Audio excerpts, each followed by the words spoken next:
À première vue, il est totalement craquant, avec son air sûr de lui, le sourire en coin, le beau gosse franco-turc, Cancel Elçin. Cancel est né à Izmir, en Turquie, le 20 septembre 1973.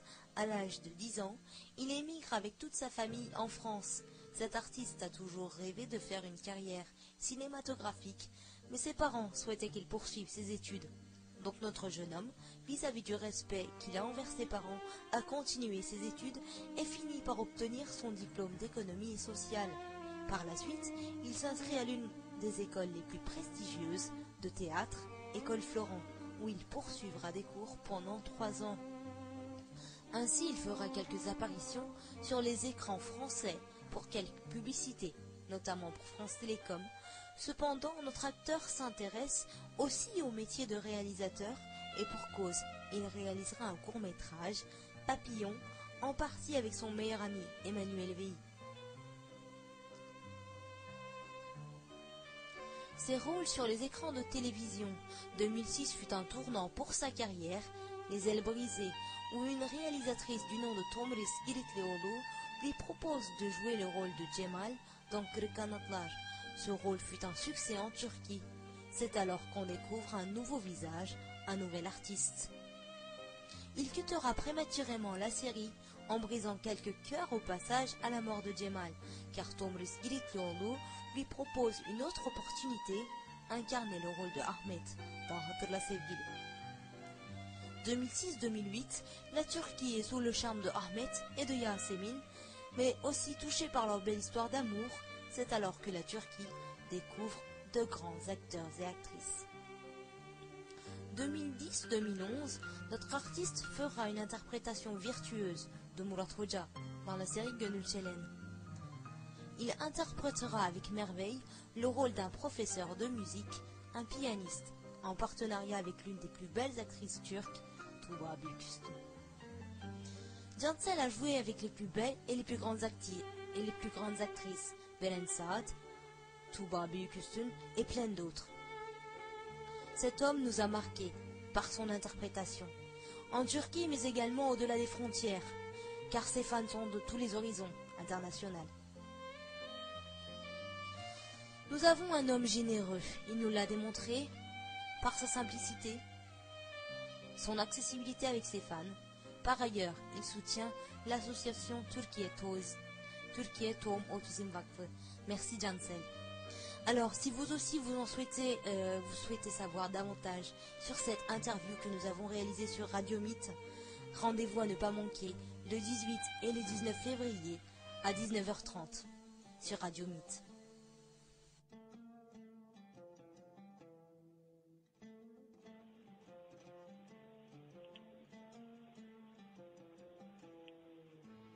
Alo. Alo. Merhaba. Merhabalar Cansel Bey, nasılsınız? İyiyim, siz nasılsınız? İyiyim, teşekkürler. Şu anda İyi mi? Gonca Kılıçaslan. Gonca. Evet. Tamam, memnun oldum Gonca. Ben de sizinle tanışmaktan çok memnun oldum. Şu anda Radyo Mit'tesiniz. Fransa'nın ilk ve tek Türk radyosundasınız. Neler hissediyorsunuz şu anda? Çok memnunum, mutluyum. Teşekkür ederim. Mais vous préférez qu'on parle en français ou en turc? Ah ben moi je m'adapte, il n'y a pas de souci. Bon, on va parler en français, ça va me changer. Bah très bien, écoutez, il n'y a pas de souci. En tout cas, nous on est très très heureux de vous accueillir sur Radio Mythe, puisqu'on sait que vous êtes très très chargé en ce moment. Vous courez un peu de partout, non, je crois? Bah écoutez, non, je suis pas très chargé, vu que ma série télévisée Galant Djibara a été enlevée des écrans. Donc j'ai un peu plus de temps et je me consacre à des œuvres caritatives. Je m'occupe un peu de moi, je fais un peu de... j'écris des scénarios, j'écris, je m'occupe un peu de moi-même en ce moment, donc ça me fait pas plus mal. En fait. Bah, tant mieux. Ouais. Et je crois même que vous avez passé des vacances à Paris récemment, non? C'est ça? Non, j'étais pas à Paris, mais j'y serai bientôt, vers la fin du mois de décembre, pour les fêtes de Noël et de fin d'année. Ah. Je vais voir mes parents et puis je vais peut-être un peu aller à la montagne. Super. Et puis, Voilà. de toute façon, on sait que la montagne et la marche à la montagne, c'est l'une des activités favorites des Français, il me semble. Ah bon? Je savais Oui. pas. Oui, oui. C'est bien. Voilà. Donc revenons à ce que je vous souhaitais en fait poser quelques questions. Parce que pour ceux qui ne vous connaissent pas, moi j'aimerais savoir un petit peu comment vous avez débuté. Et d'abord qui vous êtes surtout. Alors, moi, j'ai débuté, en fait, je travaillais en France avec ma famille. On avait une petite entreprise de textile. Mhm. Et puis, j'ai quitté la fac au bout de 3 mois. Ça m'a un peu gonflé. Et j'ai commencé à bosser avec mon frère. On a créé une petite entreprise qui marchait très très bien d'ailleurs. Mhm. Et puis, au bout de 3-4 ans, le milieu du textile, je trouvais ça un petit peu ennuyant, et puis je me suis dit tiens, je vais faire quelque chose d'un peu plus enrichissant. Puis le soir, j'ai commencé à prendre des cours de théâtre. Alors, je me suis retrouvé au cours de Florent. Je me rappelle que je m'étais inscrit au mois d'août et j'avais complètement oublié. Ils m'ont rappelé, ils m'ont dit voilà, mais il y a vos cours qui commencent là, au mois de septembre, venez. Et puis c'est la première fois, donc je suis monté sur scène et au cours de Florent. Et bon, ça m'a vraiment pris, et puis j'ai commencé à continuer. J'ai fait ça pendant 2 ans, les cours de soir. Mais un petit peu par passion, hein, rien de sérieux. Et puis je me suis rendu compte, je me suis retrouvé face à moi-même. Ça m'a vraiment intéressé. Et puis au bout d'un moment, j'ai complètement arrêté le travail pour me consacrer uniquement au théâtre. Et j'ai D'accord. fait 4 ans de théâtre. Et puis Mhm. parallèlement, j'ai fait des stages avec John Strasberg, Jack Cartwright, avec la méthode américaine en fait, parce que je m'intéressais un peu plus au cinéma qu'au théâtre. Bien que j'ai joué 3-4 pièces, notamment Cellule 118, qui a été un succès assez important dans ma carrière. Avec cette pièce, Cellule 118 d'Alphonse Boudard, qui est l'écrivain de la métamorphose des cloportes. C'est un peu la période Michel Audiard, Lino Ventura, un écrivain de la Deuxième Guerre et de l'après-guerre mondiale en France. On a eu l'occasion de le connaître. Il nous a invités au restaurant après les pièces de théâtre. On a joué Cellule 118 256 fois au théâtre du Petit Héberto. On a fait une petite tournée. C'était vraiment sympa.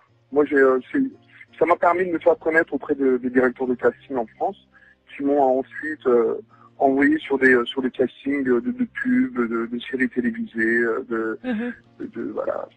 Notamment d'ailleurs France Télécom aussi, hein, il me semble que vous jouez aussi dans une pub de France Télécom.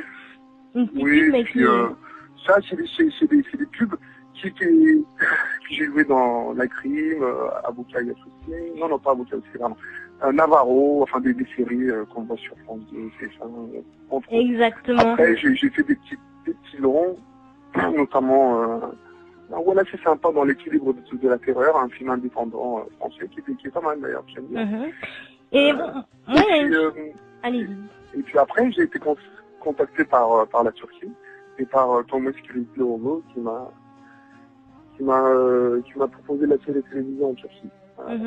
Mais vous êtes Kırık Kanatlar, exactement, j'allais y venir. Vous êtes quelqu'un qui est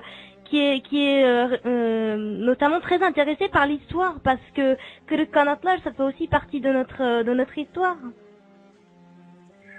Bah oui, parce que pour connaître aujourd'hui, il faut connaître son histoire, d'où on vient et puis où on va aller. Donc, vous savez, un pays c'est comme un être humain, hein, donc une fois passé, ça vous raconte son effet présent.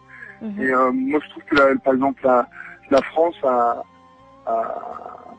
une histoire riche, mais la Turquie aussi.